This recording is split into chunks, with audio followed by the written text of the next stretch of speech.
So most of the recommendations I'm going to give you is to keep this expense down as much as possible. So if you can borrow tools or anything from anyone, I think that's a good idea. I have two spades here. This is a normal spade type of spade, and this is a square spade. I actually prefer this one.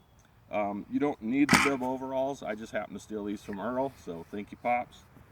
But once we get the square spade, what I'm going to do is I'm going to start out at that corner and outline all the way along here. And so I'm just going to shove that in the ground and step on it and just push it in the ground maybe an inch or two. All I'm trying to do is to get down low enough that I get the roots of the grass.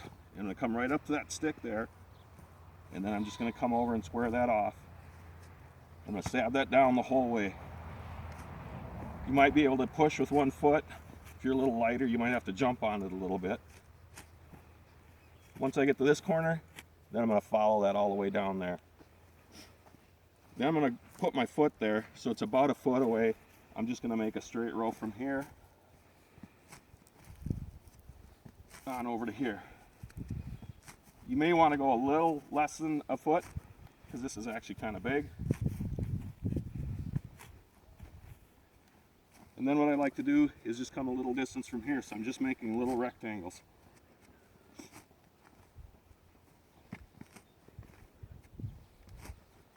And once I get that done, I'm just going to take my spade and shove it under there and pick that right up.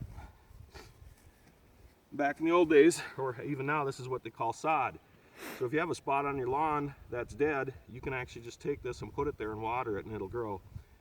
If that's not your intention, just knock a little bit of the dirt off and turn the sod upside down, put that in its own spot, and then you can that'll rot in the pile and you can dump that in the garden in the fall.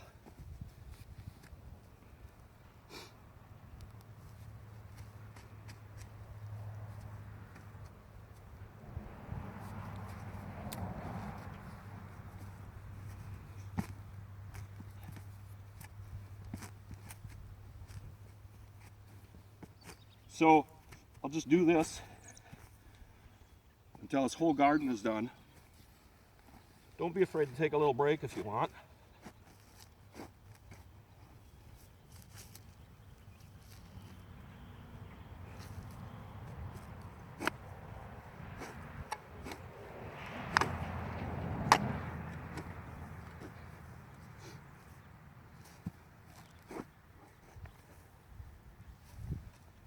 Once I have this whole garden done, then the next thing I need to do is turn the soil over. Then what I'm going to do is take the spade and dig in deep,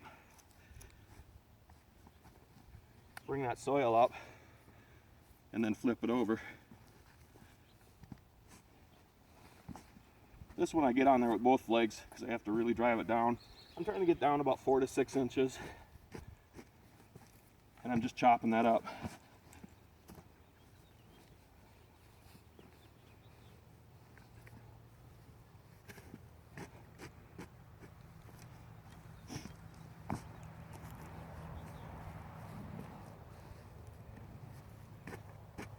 So once you have the sod off of the whole garden and you have this all flipped over and chopped up a little bit, I'd recommend letting it sit a day or two. If you have a friend or if you want to hire someone with a rototiller to come in and till it, that'll work well as well. Thank you.